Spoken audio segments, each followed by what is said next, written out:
My dear friends, when we think of our country, India, what comes to mind?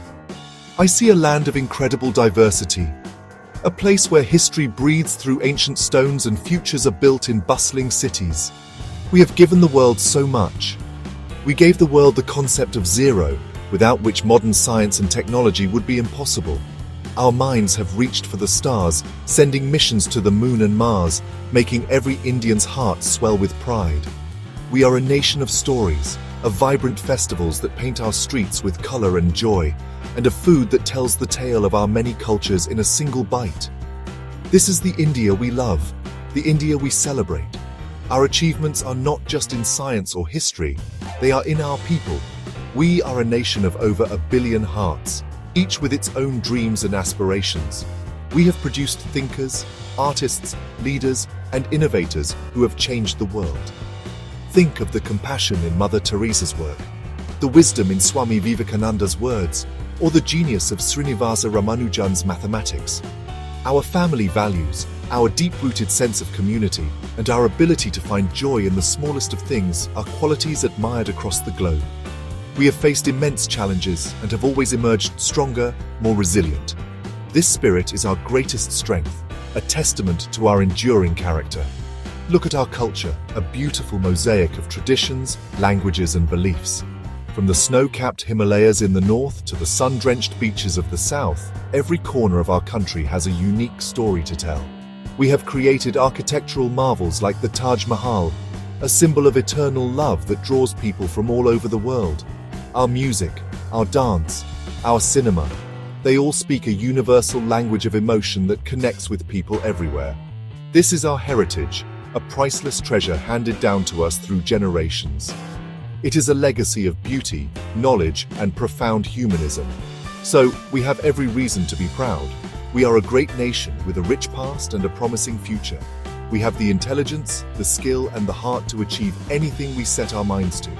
But today, I want to ask you a question that we must ask ourselves with complete honesty. If we are capable of such greatness, if we possess such a beautiful culture, why do we sometimes fail to reflect this beauty in our daily lives, in our public spaces? Why is there a gap between the India we are and the India we can be? Let us explore this together, not with blame, but with a desire to understand and improve. Now let us turn our gaze inward and look at the things we see every day, but often choose to ignore. Let's talk about our streets, our parks, our public places. Why do they often tell a different story than the one of our glorious culture? Think about it. You are walking down a street, and you see someone in a fancy car roll down the window, only to throw out an empty packet of chips or a plastic bottle. You see walls of beautiful buildings stained red with pan spit. These are not small things. They are marks we leave on our own home, telling a story of carelessness and a lack of respect for the shared spaces that belong to all of us. Let's talk about the noise, the constant unnecessary honking in traffic jams that achieves nothing but raise our stress levels. The loudspeakers blasting music late into the night, with no thought for a sleeping baby, a student preparing for an exam, or an elderly person needing rest. It is as if we believe our need for sound is more important than anyone else's need for peace. This isn't the music of our culture, it's the noise of our indifference. This lack of consideration for others creates an environment of tension and anxiety, where politeness is drowned out by the sheer volume of our collective disregard. And what about our historical monuments, the very symbols of our pride? We travel to see the magnificent forts and ancient temples, but what do we find? We find names and hearts scratched into stone walls that have stood for centuries. We see people climbing on delicate carvings for a selfie, ignoring the signs that plead for preservation. We are chipping away at our own history, one thoughtless act at a time. These are not just stones, they are the pages of our national storybook. By defacing them, we are tearing out those pages, leaving a lesser story for our children and for the world to see. Then there is the chaos on our roads. The traffic signals are often treated as mere suggestions. People drive on the wrong side of the road to save a minute, risking their lives and the lives of others. Helmets are worn on the elbow instead of the head. Pedestrians are forced to navigate a maze of vehicles parked on footpaths footpaths. This isn't just indiscipline, it's a dangerous lack of respect for rules and for human life. Each of these habits, from spitting to reckless driving, is a small tear in the fabric of our society. They show a disconnect between our love for India and our actions in India. You might think, what's the big deal? It's just one plastic wrapper, it's just a little bit of spit. But these small individual actions create a massive collective problem. When thousands and then millions of us think the same way, our streets and rivers become choked with garbage. This litter doesn't just look ugly, it becomes a breeding ground for diseases. It clogs our drains, leading to devastating floods during the monsoon season. The health of our children, our families, and our communities is directly threatened by this pollution. The cost of treating illnesses like dengue, cholera, and typhoid, which are spread by poor sanitation, is a heavy burden on both families and our healthcare system. This behavior also hurts our national pride. When we see our beautiful landscapes littered with trash or our historic sites defaced, a small part of us feels ashamed. We know we are better than this. It creates a sense of helplessness, a feeling that things will never change. This negativity affects our collective morale. How can we stand tall and speak of our great culture when the evidence around us suggests we don't care for our own country? This feeling of shame can be paralyzing, stopping us from believing that a better, cleaner India is even possible for us to achieve.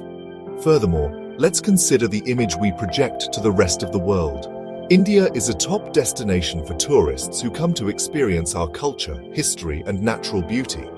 But what impression do they take back with them? They may marvel at the Taj Mahal, but they will also remember the garbage piled up just outside its gates. They may love our food, but they will be shocked by the chaotic traffic and the lack of basic civic sense. This tarnishes our reputation. It affects tourism, which is a vital source of income for millions of our fellow citizens. A cleaner, more orderly India is not just good for us, it's good for our economy and our standing in the world. The most damaging effect, however, is the normalization of this behavior. When children see adults littering, spitting, and breaking rules without any consequences, they grow up believing that this is acceptable. We are teaching the next generation that it's okay to be selfish, to put personal convenience above the collective good. This erodes the very foundation of a responsible society. We are passing down a legacy of civic indifference, making it harder for each successive generation to break the cycle. The ripple effect of our small, careless habits is a tidal wave that can wash away our progress and our pride. For too long, we have fallen into a comfortable habit of blaming the system. We say, the government should do something. The municipality is not doing its job. The police should be stricter. And yes, it is true that the government has a very important role to play. They must create better infrastructure, enforce laws, and run public services efficiently. We must hold them accountable and demand better governance. But are they the only ones responsible? Can the government alone keep a country of over 1 billion people clean and orderly? The answer is a clear and simple no. Think of our country as a giant home. In our own houses, do we wait for someone else to pick up our mess? Do we throw garbage in our own living rooms? No, we take personal responsibility because we feel a sense of ownership. We need to extend this same sense of ownership to our streets, our parks, our rivers, and our monuments. They are not the government's property. They are our property. The moment we make this mental shift, from a passive citizen to an active owner, everything changes. The power to transform India does not lie in the corridors of Parliament alone. It lies in the hands of every single one of us. Real lasting change is a grassroots movement. It starts with one person deciding not to throw a wrapper on the street. It continues when that person gently tells a friend not to spit on a wall. It grows when a community comes together to clean their local park. The government can install thousands of dustbins, but they will be useless if we don't choose to walk a few steps to use them. The government can make laws, but they will be ineffective if we are constantly looking for ways to break them. True discipline comes from within, not from the fear of a policeman's whistle. Let's stop playing the blame game. It is an endless cycle that leads to nothing but frustration and inaction. When we point one finger at the government, 3 fingers are pointing back at us. We, the people, have the ultimate power. We have the power of our actions, the power of our choices, and the power of our collective voice. We can create a culture of cleanliness and discipline that is far more effective than any government campaign. Let's start today. Let's stop asking what our country can do for us and start asking what we can do for our country. Because a better India is not a dream to be given to us. It is a reality to be built by us. So, how do we begin this journey of change? The solutions are not complicated or expensive. They are simple, practical steps that each of us can take, starting right now. The first and most important step is education, and it must begin at a young age. We need to make civic sense a core part of our school curriculum. Children should be taught not just history and mathematics, but also the importance of keeping their surroundings clean, of respecting public property, and of being considerate towards others. Imagine a generation of Indians growing up with these values deeply ingrained in their minds. They would be the architects of a new, better India. Next, we must harness the power of social pressure. Often people continue bad habits because nobody says anything. We need to find polite but firm ways to call out wrong behavior. If you see someone littering, you can gently say, "Friend, there is a dustbin right there." If someone is honking needlessly, a calm gesture might be more effective than an angry shout. We can also use social media to praise positive actions and highlight role models. When a community organizes a cleanliness drive, let's celebrate it. Positive reinforcement and gentle correction can create a society where good civic behavior is the norm and bad behavior becomes socially unacceptable. Being a good role model is another powerful tool for change. Our children learn more from what we do than from what we say. If we carefully dispose of our trash, if we follow traffic rules, if we speak politely to others, our children will learn to do the same. This applies to public figures as well. When celebrities, politicians, and community leaders demonstrate good civic sense, it sends a powerful message to millions of their followers. Each of us, in our own circle of influence, our family, our friends, our workplace, can be a role model. Leadership is not about position, it is about action. Finally, while personal responsibility is key, we do need better and more consistent enforcement of laws. Fines for littering, spitting, or breaking traffic rules should be implemented seriously, not just on paper. This is not to punish people, but to create a clear deterrent and reinforce the message that these actions have consequences. When people see that rules are applied fairly to everyone, respect for the law increases. This combination of bottom-up personal change and top-down effective enforcement can create the perfect environment for a nationwide transformation. It's a partnership between the people and the government, working towards the same goal. My dear friends, we stand at a crossroads.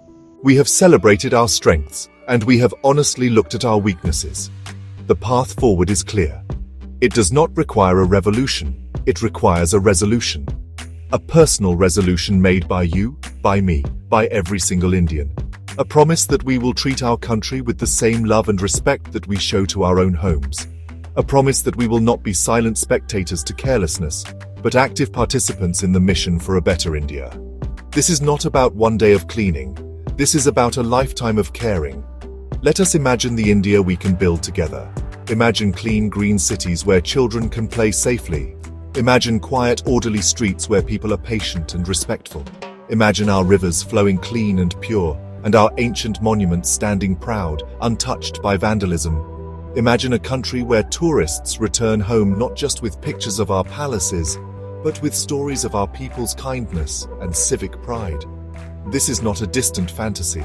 This is a future that is entirely within our reach. It is a future that our children and grandchildren deserve. The task may seem huge, but the beginning is small. It begins with the decision to hold on to that candy wrapper until you find a dustbin. It begins with the decision to wait patiently at a red light, even if you are in a hurry. It begins with teaching your child to say please and thank you, and to respect shared spaces. Each of these acts is like a single drop of water. Alone, it may seem insignificant, but when millions of these drops come together, they form a mighty river that can cleanse our nation and carry us forward to a brighter destiny. So let's make that promise today. Let's promise our motherland that we will be better. Let's take a pledge not just with our words, but with our actions. Let us be the generation that transforms India. Let us work together with love, with patience, and with an unbreakable spirit to build an India that is not just great in its history and its achievements, but is also great in its character and its daily life. An India that is truly beautiful, inside and out. An India that makes us all proud to say, Mera Bharat Mahan, Jai Hind.